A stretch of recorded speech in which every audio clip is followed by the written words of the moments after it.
শুভ সকাল। প্রতিদিনের pre market আপডেটে আপনাদের স্বাগতম। সূচক গতদিন 44.71 পয়েন্ট বা 0.83% হ্রাস পেয়ে 5,337 পয়েন্টে নেমে এসেছে। আজকের লেনদেনের পরিমাণ ছিল 5,450 কোটি টাকা, যা আগের দিনের তুলনায় 12.00% কম। বাংলাদেশ ব্যাংক ডলার বিনিময় হার স্থিতিশীল রাখতে বাণিজ্যিক ব্যাংকগুলোর কাছ থেকে $129.5 মিলিয়ন বিডিটি 121.75 রেটে কিনেছে। এই ডলার কেনা হয়েছে আরও একটি নিলামের মাধ্যমে।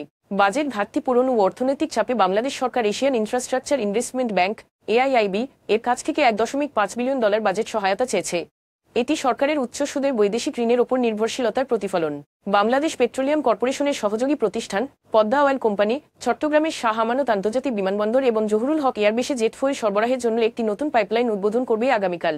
অস্বাভাবিক কম দামে সিম বিক্রি করে গ্রামীণফোন অন্যায্যভাবে বাজার দখলের চেষ্টা করছে বলে বাংলাদেশ প্রতিযোগিতা কমিশনে অভিযোগ করেছে মোবাইল অপারেটর কোম্পানি রবি ও বাংলালিংক। এ নিয়ে শুনানি করে কমিশন। এ নিয়ে গ্রামীণফোন আপত্তি তুললে গতকাল সোমবার দুপুরে রায় ঘোষণা করেছে প্রতিযোগিতা কমিশন।